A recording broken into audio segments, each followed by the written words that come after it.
Hi hello friends, எல்லாருக்கும் வணக்கம், welcome. எல்லோரும் எப்படி இருக்கிறீங்க? நாங்கள் நல்லா இருக்கோம், நீங்கள் எல்லாருமே நல்லா இருப்பீங்க நம்புகிறோம்.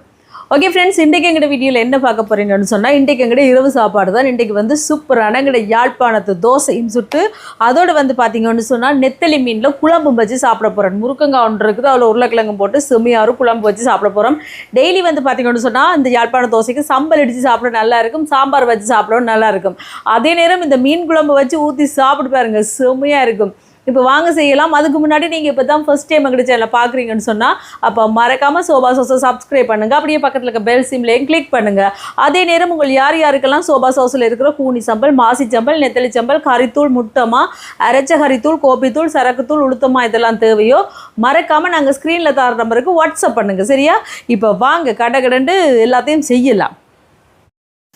தோசைக்கு உளுந்து ஊற வைக்க போகிறேன். இந்த டம்ளரால் 1 டம்ளர் உளுந்து எடுத்துருக்கிறேன். நீங்கள் எந்த அளவுகளால் எடுக்கிறீங்களோ அந்த அளவுகள் படியே எடுத்துக்கொள்ளுங்க.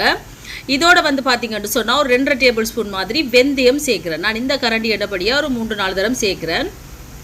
உளுந்தோடையே சேர்க்குறேன். வெந்தயத்தை சேர்த்துட்டு 1க்கு 2-3 தடவை நல்ல வடிவாக கிளஞ்சி கழுவி எடுத்துக்கொண்டு வந்தாச்சு.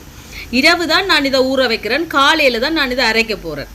இப்போ நல்ல வடிவாக கழுவியாச்சு. இனி இதை வந்து மூடி போட்டு அப்படியே வைக்க வேண்டியதான். இந்த உளுந்து நல்லா ஊறணும். ஒரு நார்மலாக 8 மணித்தியாலம் அப்படி ஊறணும். இப்போ ஊறட்டுக்கும் காலையில் அரைப்பேன். இப்போ பாருங்கள், நல்லா ஊறி இந்த மாதிரி வந்திருக்கு பார்த்தீங்களா? இந்த உளுந்து ஊறின தண்ணியை நான் ஊற்ற போகிறதில்லை, ஏன்டா அதில் ஊற்றி தான் நான் இந்த உளுந்தை அரைச்சி எடுக்க போகிறேன். அப்போ இன்னும் நல்லா புளிச்சு வரும் பார்த்தீங்களா? நல்லா ஊறி வந்திருக்கு. இனி உளுந்தை வந்து இந்த மிக்சி கப்பில் சேர்க்குறேன். உளுந்தும் வெந்தயமும் ரெண்டும் சேர்ந்து நல்லா ஊறி இருக்குது, அதை சேர்க்குறேன். சேர்த்து போட்டு இந்த உளுந்து ஊறின தண்ணி இருக்கு இல்லையா, அதை இதில் விட்டு இதை நல்லா பட்டாக அரைச்சி எடுக்க போகிறேன். அப்போ இன்னும் நல்லா புளிச்சு வரும். அதை நாங்கள் கீழே ஊற்ற தேவையில்லை. இனி இதை மூடி போட்டு நல்லா பட்டாக இந்த மாதிரி அரைச்சி எடுத்தாச்சு பார்த்தீங்களா? நறுவலாக இல்லாமல், அந்த ரவை மாதிரி குறுநலாக இல்லாமல் இப்படி பட்டாக அரைச்சி எடுக்கணும். இனி இதை வந்து ஒரு அகலமான பாத்திரத்தில் சேர்க்க வேண்டியதான். இதே மாதிரி மீதம் இருக்கிற உளுந்தையும் இந்த மிக்சி கப்பில் போட்டு நல்லா பட்டாக அரைச்சி எடுக்க போகிறேன். இப்போ பாருங்கள், எல்லா உளுந்தும் அரைச்சி எடுத்தாச்சு. இங்கால வந்து சோறு கொஞ்சம் எடுத்துருக்கிறேன், வடித்த சோறு, சம்பா அரிசி சோறு தான் நான் எடுத்துருக்கிறேன். இதோட கொஞ்சமாக தண்ணி விட்டு இதையும் நல்லா பட்டாக அரைச்சி எடுக்க போகிறேன். அரைச்சிட்டு இதையும் வந்து இந்த அரைச்ச உளுத்தம்மாவோட சேர்த்தாச்சு உளுந்தோட. இங்கால வந்து பார்த்தீங்கன்னு சொன்னால் அவிச்சமாக எடுத்துருக்கேன். ஆல் பர்பஸ் ஃபுல்லாக இருக்கு இல்லையா, நாங்கள் புட்டு அவிப்போம். அவிச்சமாக 1 மணித்தியாலம் அதை ஒரு ஸ்கீமர்லையோ இல்லை நித்துப்பட்டிலையோ போட்டு நல்லா அவிச்சு அரிச்சு எடுத்தோம்னா ஆல் பர்பஸ் ஃபுல்லாவை அதை அவிச்சமான்னு சொல்லுவோம். இந்த அவிச்சமாக வந்து இப்போ இந்த அதே டம்ளரால் தான் நான் எடுக்கிறேன். அதே டம்ளரால் 2 டம்ளர் அவிச்சமாக எடுத்துருக்கிறேன். அதே டம்ளரால் ஒரு 3/4 சுண்டு மாதிரி அவிக்காத பச்சைமாக எடுத்துருக்கிறேன். இப்போ எல்லாத்தையும் ஒன்றா சேர்த்தாச்சு. 2 சுண்டு அவிச்சமாக, ஒரு 3/4 சூண்டு மாதிரி அவிக்காதமா, இது எல்லாத்தையும் சேர்த்துட்டு நல்லா இந்த உளுந்தோட நல்லா கலந்து விடணும். கையால் தான் கலந்து விடணும் பார்த்தீங்களா? இந்த மாதிரி நல்லா கலந்து விடணும். இப்போ இந்த மாதிரி நல்லா கலந்து விட்டுட்டு இதை மூடி வச்சோம்னு சொன்னால் நாளைக்கு காலையில் பொங்கி வந்திருக்கும். அதுக்கு பிறகு நாங்கள் தோசையை சுட வேண்டியதான். அருமையான தோசையாக இருக்கும். இதை தாளிச்சும் சுடலாம், தாளிக்காமலும் சுடலாம். இப்போ மூடி வச்சாச்சு. காலையில் அரைச்சி மூடி வச்சிருக்கிறேன். இனி பின்னேரம் சுடலாம். குழம்பை இந்த அடுப்பில் வைப்போம். இதில் சட்டி சூடாடுக்கும். இதில் தோசை சுட போகிறேன். இங்கே பாருங்கள், நான் அரைச்சி வச்சோமா எப்படி வந்திருக்குன்னு சொல்லி பொங்கி ஊற்றுறதோ தெரியாது. அம்மா நான் சொன்னேன், நீங்கள் பாருங்கள் எப்படி பொங்கி வந்திருக்குன்னு. என்ன பார்த்தீங்களா நண்பர்களே, சூப்பராக பொங்கிச்சு. இந்த மாதிரி கரைச்சி பாருங்கள், அப்படி பொங்கி வரும் பார்த்தீங்களா? இதுக்கு வந்து கொஞ்சமாக மஞ்சள் தூள் சேர்ப்போம். இதோட உப்பு சேர்ப்போம்.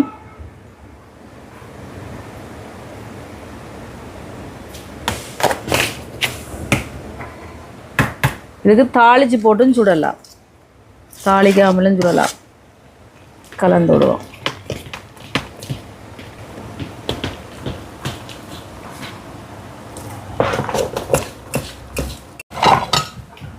இப்போ இங்கெல்லாம் சட்டி சூடாயிட்டு இங்கே நல்லெண்ணெய் சேர்ப்போம்.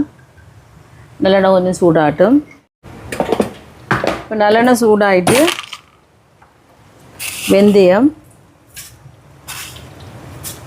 இதோட கொஞ்சமாக சின்ன சீரகம், பொரியட்டும்.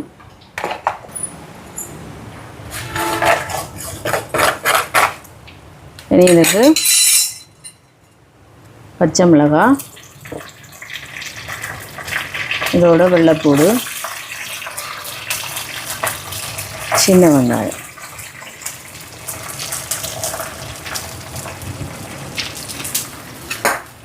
இப்போ இது நல்லா வதங்கட்டும். இப்போ வெங்காயமெல்லாம் நல்லா வதங்கி வருது பாருங்க. இனி தக்காளி பழம், முருங்கக்காய், உருளைக்கிழங்கு எல்லாம் சேர்த்து கலந்து விட்டுட்டு கொஞ்சமாக உப்பு சேர்ப்பேன்.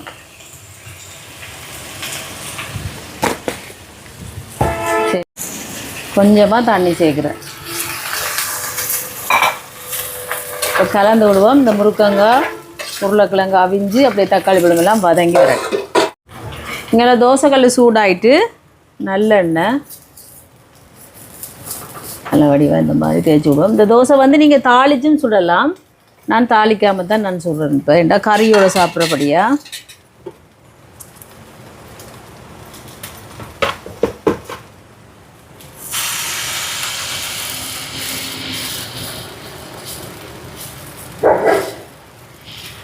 இந்த சோறெல்லாம் போட்டுனாங்க நல்லா பொங்கி வருது பார்த்தீங்களா. இதனே மூடி விடுவோம் அவியல். இப்போ தோசை எடுப்போம் பாருங்கள் எப்படி வந்திருக்கு பாருங்கள். இது மற்ற பக்கம் திருப்பியும் போடலாம், நீங்கள் திருப்பாமலும் போடலாம்.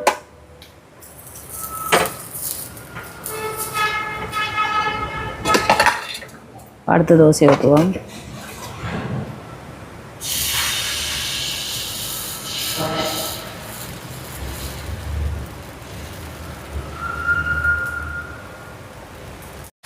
இங்கே பாருங்கள் அவிஞ்சு வருது நல்லா. இனி தேங்காய் பால் சேர்ப்போம். இது வந்து 2ஆம் பால் 3ஆம் பால்.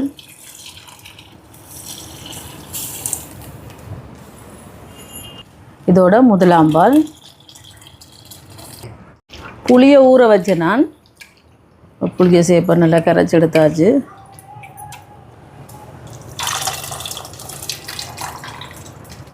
இது வந்து குழம்புத்தூள் சேர்க்குறேன். இது வந்து சோபா சாஸ் கறி பவுடர். நீங்களும் ஆர்டர் போடலாம்.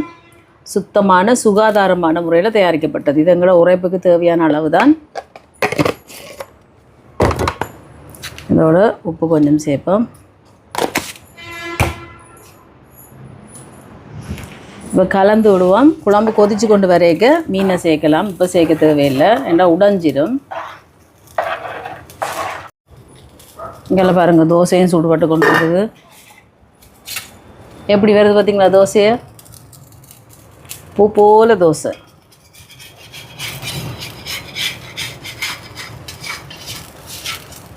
மூடி வச்சோம்டா மற்ற பக்கம் திருப்ப தேவையில்லை. மூடி வச்சோம்டா தோசை சரிங்களா. எப்படி இருக்குது பஞ்சு போல் மெத்து மெத்து தோசை. இதே மாதிரி என் தோசையும் சுட்டு எடுப்போமா. இப்போ குழம்பு கொதிச்சு வருது பாருங்கள். நீ மீனை சேர்ப்போம். மீனை பாருங்கள் இந்த மாதிரி துப்புரவாக்கி நடுவில் முள்ளெல்லாம் எடுத்து வச்சுருக்கிறேன். இன்னும் மீனை சேர்ப்போம். அப்படியே பொரிக்கல மீனை அப்படியே போட்டு தான் குழம்புண்டை. மீனை போட்டு ஒரு 2 நிமிஷம் விட்டுட்டு ரக்க வேண்டியான். டக்கண்டு அவிஞ்சிரும். இது நெத்தலி மீன் தானே. குழம்பு நல்லா கொதிச்சிருக்கு பார்த்தீங்களா. ஆகலும் பத்த தேவையில் கணக்காக இருந்தால் தான் தோசை ஊற்றி சாப்பிட நல்லா இருக்கும். இதில் பாருங்க முட்டை தோசை போட்டேன் உண்டு.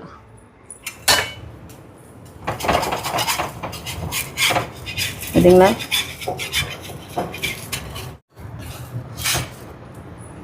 சரிங்களா சூப்பராக வந்திருக்கு. இன்னொரு முட்டை தோசை போடுறேன் பாருங்கள். நல்லெண்ணெய்,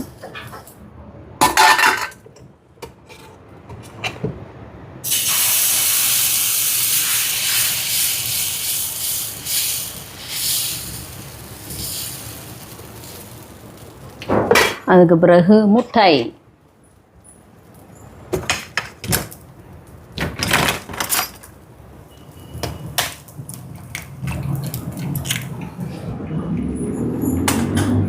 முட்டையை போட்டு இந்த மாதிரி எடுத்து விட்டுட்டு கொஞ்சமாக உப்பு, மிளகுத்தூள் வேணுமென்றாலும் போட்டுக்கொள்ளலாம். நான் அன்றைக்கு போடையில் மிளகுத்தூள் எனக்கு வேணாம். பாவியட்டும். இப்போ குழம்பு ரெடி ஆகிட்டு வாங்க இறக்குவோம். இங்கே பார்த்தீங்களா சூப்பராக ரெடி ஆகிட்டு பார்த்தீங்களா. கடைசியாக தான் மீனை போடணும். அருமையான நெத்தலி மீன் குழம்பு ரெடி. இதுக்கு மாங்காய் போட்டால் இன்னும் சும்மா டேஸ்டியாக இருக்குமாண்ணா. மாங்காய் இல்லை பார்த்தீங்களா. நெத்தலி மீன் குழம்பு இங்கே அலங்கட யாழ்ப்பாணத்து தோசை, அதோட முட்டை தோசை. இனி வாங்கோ சாப்பிடலாம். இப்போ வாங்கோ சாப்பிடலாம். இது வந்து முட்டை தோசை, அதுக்கு பிறகு இது வந்து சாதா தோசை, நார்மல் தோசை, அதுக்கப்புறம் எங்களை பாருங்கள் குழம்பு சூப்பராக தான் இருக்கும்.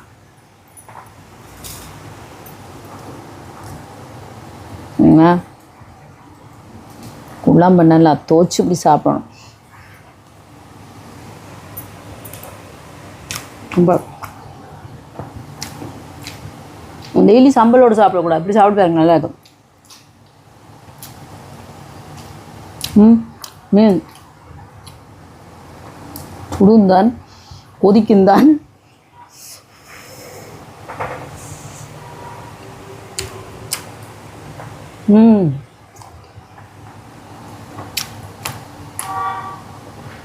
சூப்பர் டேஸ்ட்டாக இருக்கும் நண்பர்களே. வேறு லெவலாக இருக்குது. இப்படி குழச்சி போட்டு சாப்பிடலாம் தோசைங்க.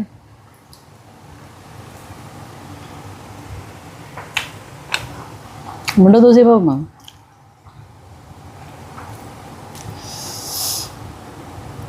வாவ், எடுத்து முட்டை தோசையோட இப்படி சாப்பிடணும்.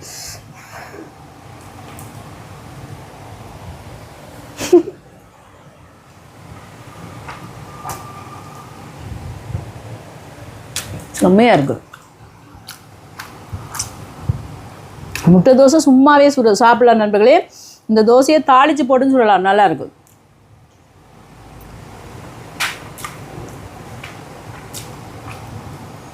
அடி தூள் செம்ம டேஸ்ட்டாக இருக்குது. சாப்பிட போகிறோம். கண்டிப்பாக இதை மாதிரி நீங்களும் செஞ்சு பாருங்கள். செஞ்சு பார்த்துட்டு எப்படி இருக்குன்னு சொல்லுங்கள். வீடியோ பிடிச்சிருந்தா மறக்காமல் லைக் பண்ணுங்கள், ஷேர் பண்ணுங்கள், கமெண்ட் பண்ணுங்கள், அப்படியே சப்ஸ்கிரைப் பண்ணுங்கள். சப்ஸ்கிரைப் பண்ணிவிட்டு பக்கத்தில் இருக்க பெல் சிம்பிளை கிளிக் பண்ணுங்கள். ஓகே ஃப்ரெண்ட்ஸ், நான் உங்களை இன்னொரு வீடியோவில் சந்திக்கிறேன். போயிட்டுடா, என்ன கதைக்க நேரம் இல்லை, அப்படி சூப்பராக இருக்குது.